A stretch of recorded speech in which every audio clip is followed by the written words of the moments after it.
All right, I just wanted to talk about the trades and why a lot of, I think, the gaps and the problems that are happening in society right now are a lack of attachment to the trades.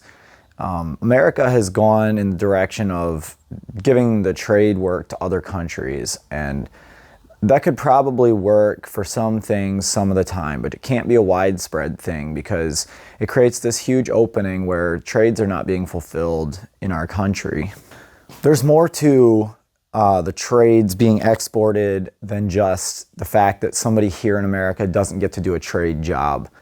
There was once a time when I would say people were more self-sufficient. They did more things for themselves, and especially in our country, because when people came here, they were a lot of times isolated or they lived far apart. The communities were much smaller. There was a necessity of being in a variety of trade skills, and being a wide ability person or a person with a lot of different skills sets you up for a sort of rugged, individualistic path. It allows you not to be dependent on your one single original source of income. So possessing trade skills allowed you a little bit of optionality as far as what would happen with your life. But as we specialize more and more and we fail to develop that various skill group that we used to have, basically it was a common skill group in our country of construction, repair. Industrial revolution brought a lot of things into the world that people had to learn to live with, and so it was normal for people to learn everything they could about a piece of technology. And just to have one, you knew that you had to know about it. Sometimes you would have to be able to do that, and maintenance used to be a lot more in depth. It was assumed when things like that were first made that the people who bought them would be taking care of the repairs, and you could go back for information. But the world changed around all that stuff, and now the information is kept behind lock and key.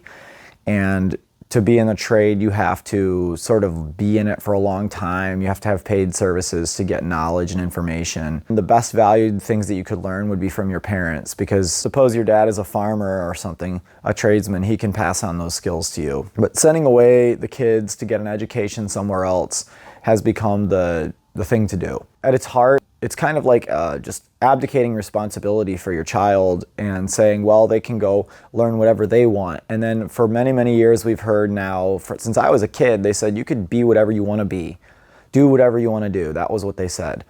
But what they didn't say was how hard it was. And the path to specific fields is a pretty clear-cut line, right? But we don't want to waste our time, and so you don't want to go, for example, to lineman school and not become a lineman, or you don't want to go to whatever. But this is the mind of the young. You don't want to go learn something that you're not going to plan on using in your future. Like, say you spend time in lineman school and then you think that time was wasted because you devoted every minute of your life to it for a year, right? All your free time was devoted to it, and then you decide you do it and realize you don't like it.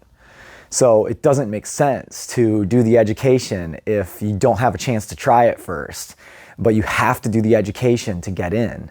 And in that way, I think these trades are really against us.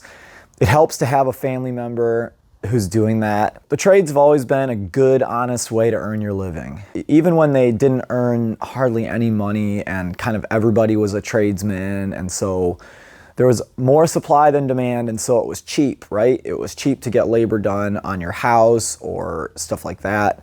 And those things have become more expensive now.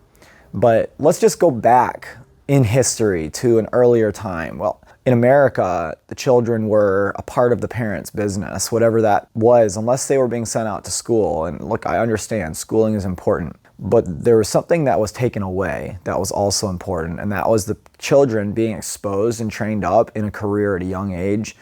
You know, when a tradesman would have a child, and this has been true throughout history, by the way, it's assumed if there's nothing else, there's a father, a woman, and a child. Otherwise, the race wouldn't exist, okay? This is the smallest possible unit. And within that unit, the child is supposed to gain knowledge, experience about the real world, and develop an actual service of value that they can render to the world. And they start by rendering those services for their parents. How can I help? How can I help my dad plumber? How can I help my dad the mechanic? My dad the whatever, the carpenter, et cetera, et cetera. And these children developed since the beginning of human history, essential skills that would help them through life. They could always fall back on those skills. And a lot of people, the very best that you ever meet, they're the people that they said they learned it from their dad. So take it for what it's worth, but I think when you learn something in your formative years, it becomes a part of you in a way that other things later don't. So for a child to bring value to their father or to their business, it develops that child into a real craftsman. And craftsmanship is dying in America. And the reason is that people don't maintain it. The amount of people now that are doing woodworking, for example, is smaller than ever. I've seen maybe once a year I'll meet somebody who does woodworking, but it used to be commonplace. It was a totally normal thing. You had to do woodworking to survive. What a shame that craftsmanship is gone. This is why we don't have good construction anymore. This is why we don't have really the beauty in our architecture anymore and things like that, because we don't have easy access to good craftsmen. And that we're going to bring them in from overseas is not the solution. The solution is to raise them in our own homes, pass on the crafts that we know, that we learn, that we know how to do. When you're a craftsman, you can retire and still perform that craft. The simpler or the physically easier components of that craft, you can pass it on to the new generation. Again, this is not happening. And the reason probably is that the dad lives here and the children go to college and then they go live over there. And there's no way, they don't spend time together. The child is an adult somewhere else and the father is an adult here. And by the way, policies in America have made it this way, that it's almost impossible to stay close to your parents. If you want to live your future the way you hope to do it, you're going to leave. And I think parents who don't teach their children to stay, maybe they could. You could teach your children to stay. Anyway, yeah, when was it ever a good idea to send away your children? You know, the rich would send their children to educational institutions and they would be lost.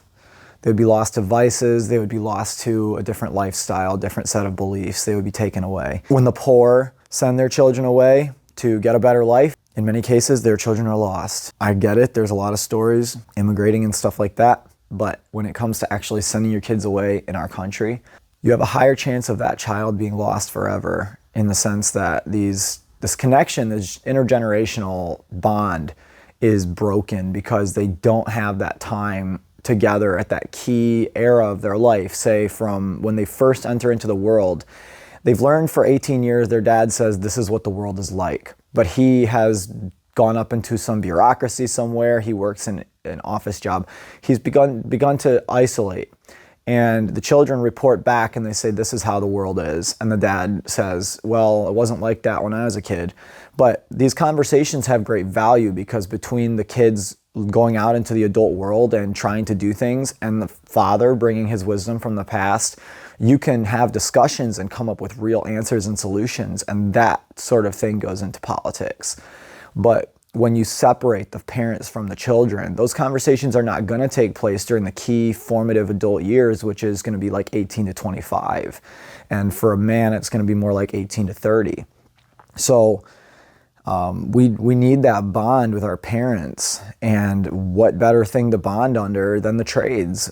The children who are raised inside the trades grow up into being the best workers, and they go into a world with real skills and experience. If we want quality people, they need to be trained and taught real skills by their parents. That's the best and only way. Type of instruction is a combination of moral instruction and skills and abilities. When you begin to have generations that are passing down something to the next generation, then the name has meaning. If someone is known, Mr. Smith used to be a blacksmith back in the day. A lot of people were named, their last name was actually their profession. And so someone was Smith, then it was basically a good name, you could say. Mr. Smith of Yorkshire or whatever. Well, Mr. Smith in London might not be so great. So then his son grows up and he's Mr. Smith. But that reputation passes through the name. When did names stop having meaning? We need to go back. That's all I gotta say. If you enjoyed this, don't forget to like, comment, and subscribe. Have a great day.